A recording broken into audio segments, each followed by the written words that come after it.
Mataram Oxford school of science Amreli દરેક વિદ્યાર્થીઓનું સ્વાગત કરે છે. આજે આપણે ધોરણ 9 વિષય કોમ્પ્યુટરનો અભ્યાસ કરીશું.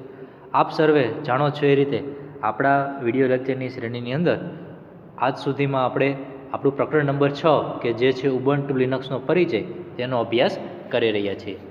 તેમાં આપણા આગળના બધા જે ટોપિક છે તેનો આપણે આજની સુધીમાં જે અભ્યાસ કર્યો એ મુજબ સૌપ્રથમ તો ઉબુન્ટુ લિનક્સ શું છે, તો કે ઉબુન્ટુ અને લિનક્સ એક પ્રકારની ઓપરેટિંગ સિસ્ટમ.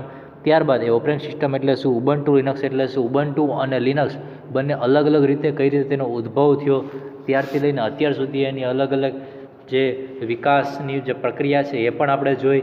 તેના અલગ અલગ પ્રકારના વર્ઝન, અલગ અલગ પ્રકારની ઓપરેટિંગ સિસ્ટમોની અંદર પણ ઉબુન્ટુ લિનક્સની લાક્ષણિકતાઓ વગેરેનો આપણે ખૂબ જ સરસ રીતે પરિચય મેળવી ચૂક્યા છીએ.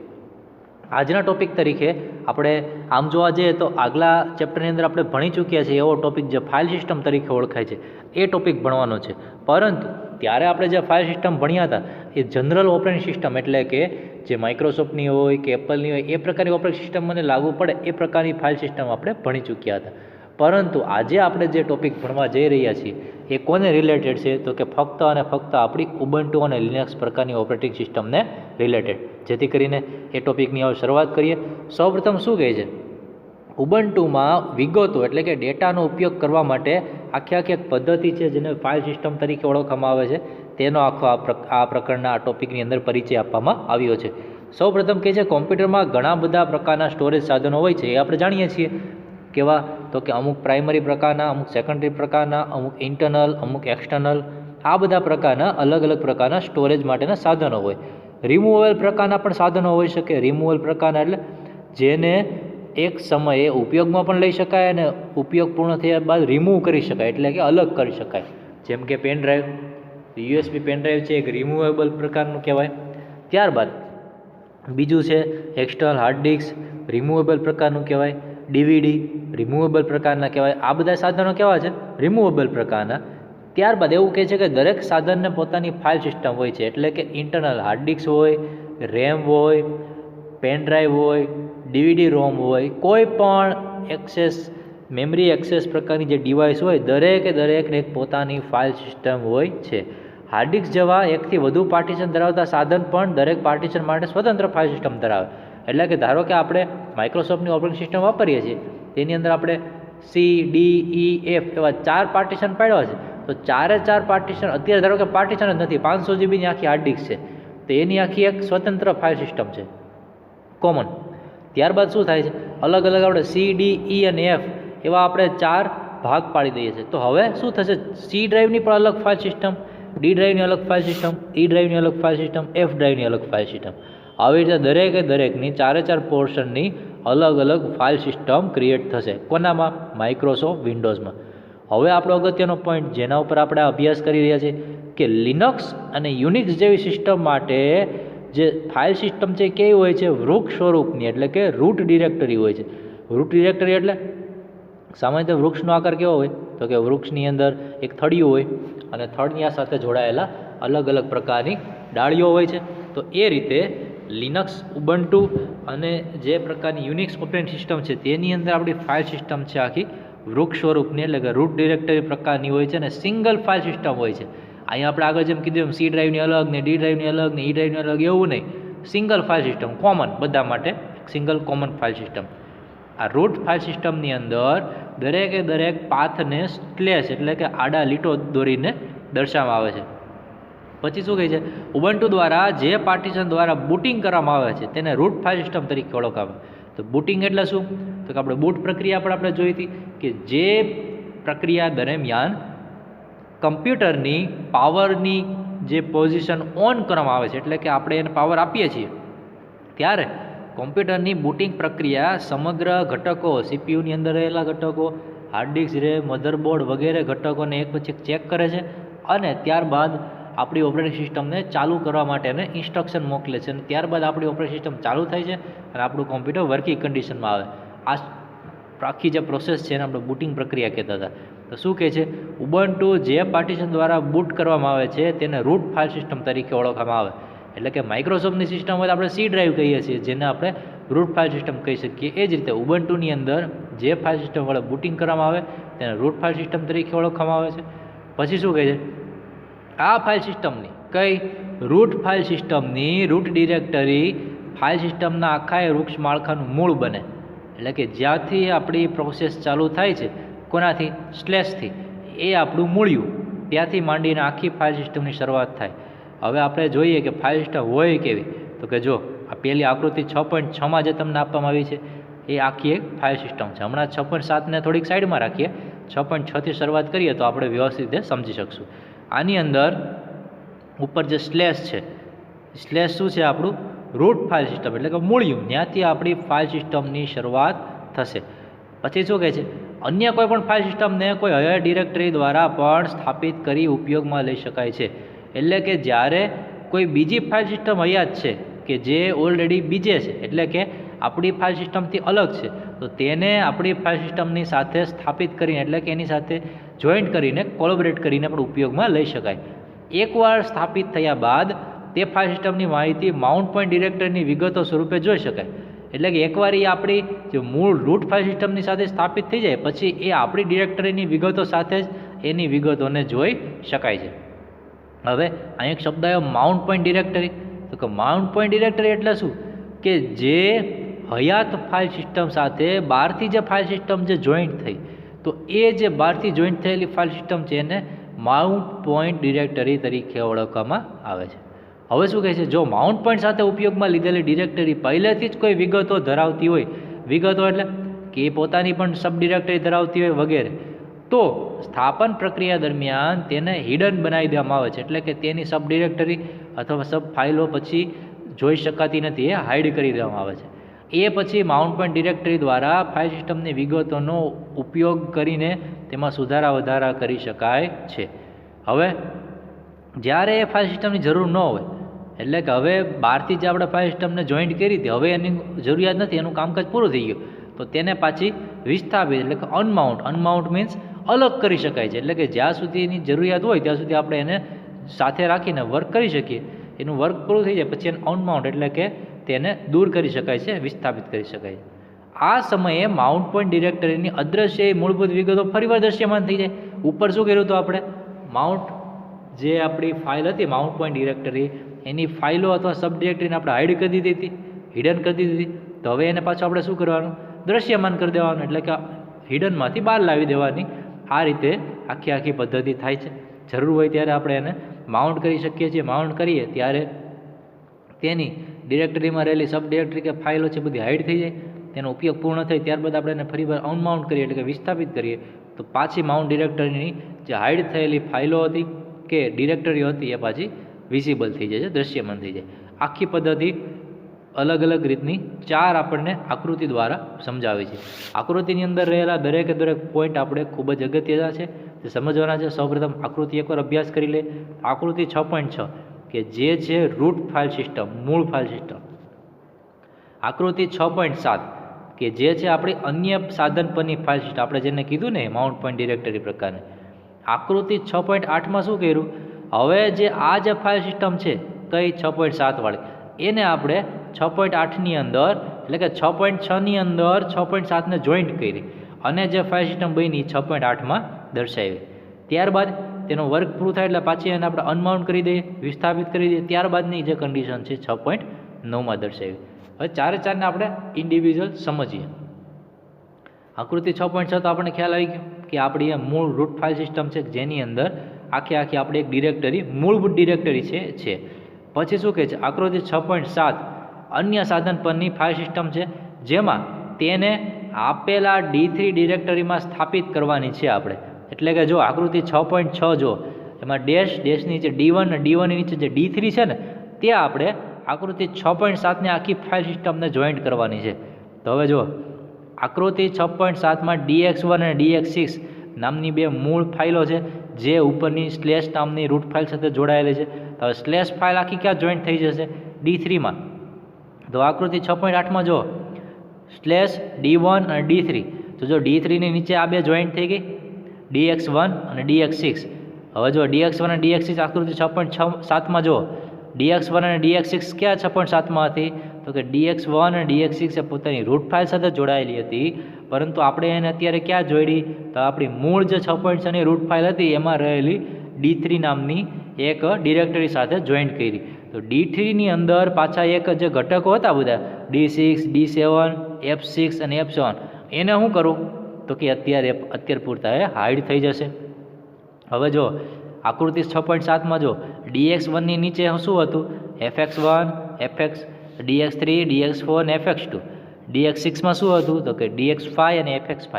એ મૂળ પાછા આની સાથે જળવાઈ રહ્યા 6.8માં? તો કે હા, પરંતુ 6.6માં D3ના મૂળ જે ઘટકો હતો D6, D7, F6 અને F7, એ ક્યાંય ગયા?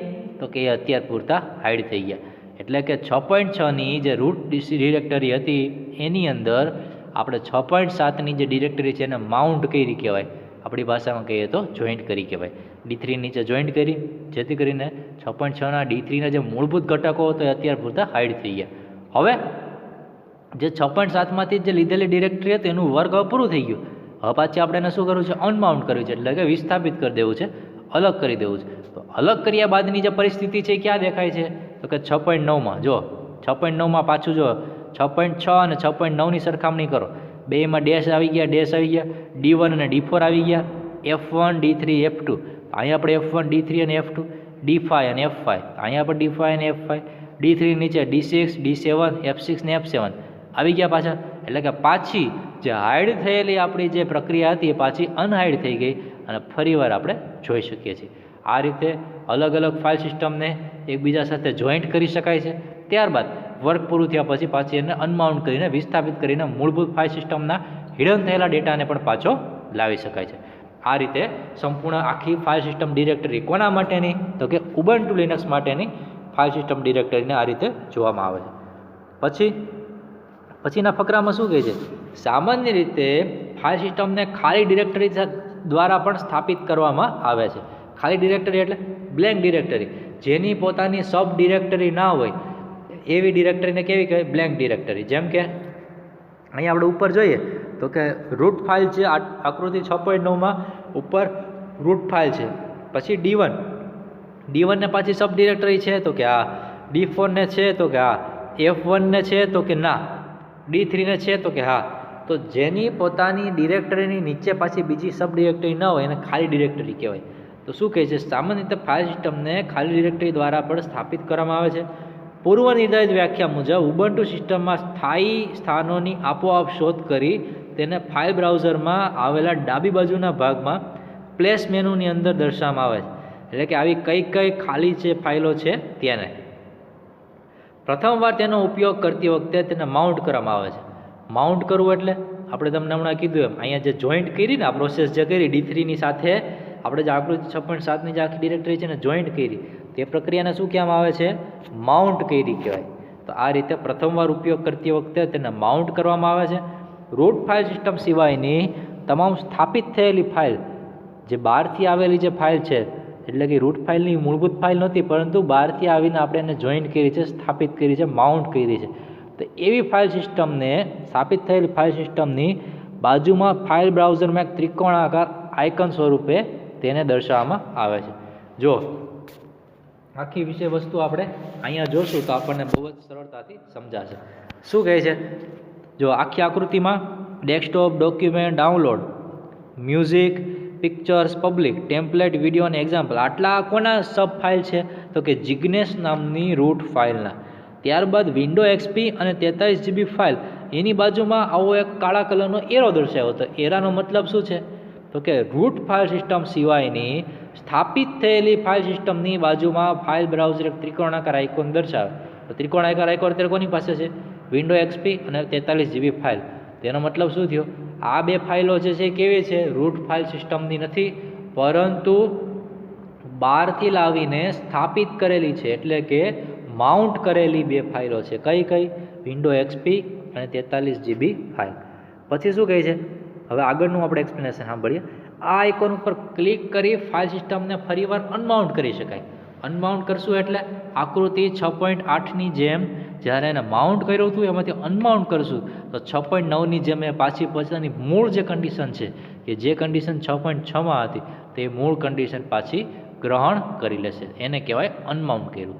પછી શું કહે છે, જ્યારે ઉપયોગ કરતા એટલે કે યુઝર ફરી તેનો ઉપયોગ કરવાનો પ્રયત્ન કરે તો ત્યારે એને પાછી પુનઃસ્થાપિત એટલે કે પાછી માઉન્ટ કરવી પડે છે. એટલે કે અત્યારે 6.9ની કન્ડિશનમાં આવી ગઈ, પરંતુ યુઝરને પાછું 6.7માં રહેલી જે આખી ફાઇલ સિસ્ટમ છે એનો ઉપયોગ કરવો છે તો ફરીવાર એને 6.8ની કન્ડિશનમાં લાવવું પડે છે, ત્યારબાદ જ તેનો ઉપયોગ કરી શકાશે. અત્યારે કન્ડિશન કઈ છે તો કે 6.9ની. હવે 6.7ની ફાઇલ સિસ્ટમનો આપણે ઉપયોગ કરવો છે તો ડાયરેક્ટલી ઉપયોગ કરી શકાતા નથી, ફરીવાર તેને 6.8ની કન્ડિશનમાં લાવ્યા બાદ જ તેનો ઉપયોગ થઈ શકશે. તો પુનઃસ્થાપિત કરવી પડે. રૂટ ફાઇલ સિસ્ટમને વિસ્થાપિત કરવી શક્ય નથી.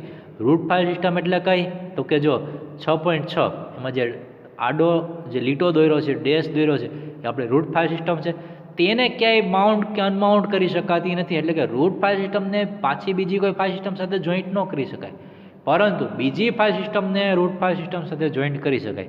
એટલે કે 6.6 ને 6.7 સાથે જોઈન્ટ ન કરી શકાય, પરંતુ 6.7 અને 6.6 સાથે જોઈન્ટ કરી શકાય, કારણ કે 6.6 છે એ શું છે, આપણી રૂટ ફાઇલ સિસ્ટમ છે એટલા માટે.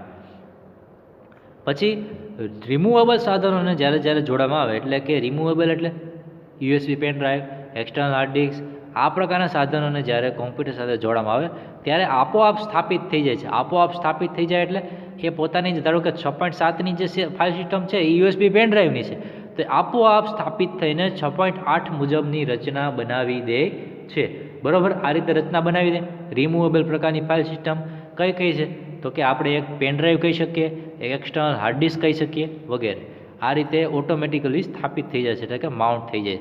હવે જ્યારે તમારે એને દૂર કરવું હોય તો શું કરવું પડે, ઇજેક્ટ કરવું પડે, કાઢી લેવું પડે. તેના માટે આપણે જે ડેસ્કટોપ પર જે જમણી સાઈડની અંદર નીચે આઇકોન જે દેખાડતો હોય આપણો પેન ડ્રાઈવનો અથવા એક્સટર્નલ હાર્ડ ડિસ્કનો, ત્યાં જઈને રાઇટ ક્લિક કરવાથી એક ઓપ્શન દેખાશે સેફલી રિમૂવ ડિવાઇસ. આ વિકલ્પ પસંદ કરવાથી પછી ત્યારબાદ આપણે આપણી જે એક્સટર્નલ હાર્ડ ડિસ્ક છે અથવા તો પેન ડ્રાઈવ છે એને આપણે સરળતાથી રિમૂવ કરવી જોઈએ. આમ કરવાથી વધુ સારી કાર્યવાહીના હેતુથી મુખ્ય મેમરીમાં કેશ મેમરી સ્વરૂપે સંગ્રહિત વિગતો હાર્ડ ડિસ્ક પર લઈ લેવામાં આવે છે. એટલે કે જ્યારે 6.8 મુજબની જે રચના થઈ, પેન ડ્રાઈવમાંથી આપણે જે ડેટા લીધો તે અત્યારે કેશ મેમરીમાં ગયો છે, તો જ્યારે સેફલી રિમૂવ જ્યારે ડિવાઇસ કરો છો તો એ જે કેશ મેમરીનો ડેટા જે હાર્ડ ડિસ્ક પર આવી જાય છે. આપણે આગળ જેમ વાત કરી તે કોમ્પ્યુટરને ડાયરેક્ટ બંધ કરી દઈએ તો કેમ આપણી ફાઇલ સિસ્ટમને નુકસાન થાય, એ જ મુજબનું અહીંયા થાય. ડાયરેક્ટ આપણે પેન ડ્રાઈવ ખેંચી લઈએ અથવા તો સેફલી રિમૂવ ના કરી હોય તો આ પ્રકારની જે હાર્ડ ડિસ્કમાં ડેટા નથી જતો અને જે પ્રોબ્લેમ ક્રિએટ થાય એ સર્જાવાની શક્યતા રહે. તેથી કરીને સેફલી રિમૂવ ડિવાઇસમાં જવાનું, એટલે સેફલી રિમૂવ ડિવાઇસ ઉપર ક્લિક કરશો એટલે તમને it is now safe to remove device એવો સંદેશો સ્ક્રીન ઉપર આવશે. ત્યારબાદ જ આપણે પેન ડ્રાઈવ અથવા એક્સટર્નલ હાર્ડ ડિસ્કને કાઢવી જોઈએ, ત્યારબાદ એ અનમાઉન્ટ થઈ કહેવાય. આ આખી એક રેગ્યુલર પ્રોસેસ થઈ. આ રીતે પ્રોસેસ કરવાથી આપણી જે કોમ્પ્યુટરની ફાઇલ સિસ્ટમ અને જે એક્સટર્નલ ડિવાઇસ જોડી યુએસબી પેન ડ્રાઈવ છે અથવા તો જેને આપણે એક્સટર્નલ હાર્ડ ડિસ્ક કહીએ છીએ તેની ફાઇલ સિસ્ટમને કોઈ પણ જાતનું નુકસાન થતું નથી. અથવા તો જો આવી રીતે નથી કરતા તો ફાઇલ સિસ્ટમ, બંનેની ફાઇલ સિસ્ટમને નુકસાન થાય છે અને ભવિષ્યમાં પેન ડ્રાઈવ કરપ્ટ થવાનો અથવા તો પેન ડ્રાઈવ ખરાબ થઈ જવાનો પણ ચાન્સીસ રહે છે. તેથી કરીને શું કરવાનું, દરેક વખતે પેન ડ્રાઈવ અથવા તો હાર્ડ ડિસ્ક જોડીએ, ત્યારબાદ ઉપયોગ પૂર્ણ થાય ત્યારે કોમ્પ્યુટરના સૌથી નીચેના ભાગમાં સમય દર્શાવે ને, અત્યારે ધારો કે જેટલા વાગ્યા હોય, ધારો કે અત્યારે 2 વાગ્યા છે તો નીચે કેમ લખેલું હોય 2:10 PM કે AM જે લખ્યું હોય એની થોડુંક ડાબી બાજુ એક ઓપ્શન દેખાય પેન ડ્રાઈવનો, એની ઉપર ક્લિક કરો એટલે તમને આવો મેસેજ આવશે સેફલી રિમૂવ ડિવાઇસ. એ ઓપ્શન ઉપર ક્લિક કરવાનું. એ option safely remove device option ઉપર ક્લિક કરશો ને એટલે થોડીક સેકન્ડો પછી ઓપ્શન આવે it is now safe to remove device. પછી જ આપણી પેન ડ્રાઈવ અથવા તો એક્સટર્નલ હાર્ડ ડિસ્કને બહાર કાઢવાની, એ સિવાય સીધી ડાયરેક્ટ ખેંચી લેવાની નહીં. નકર શું થાય, આવી રીતે તેમાં રહેલો ડેટા જે હાર્ડ ડિસ્કમાં ન ગયો હોય જેથી કરીને પેન ડ્રાઈવની અને સિસ્ટમની ફાઇલ સિસ્ટમને નુકસાન થાય અને ભવિષ્યમાં પેન ડ્રાઈવને નુકસાન થવાનું ભય રહે.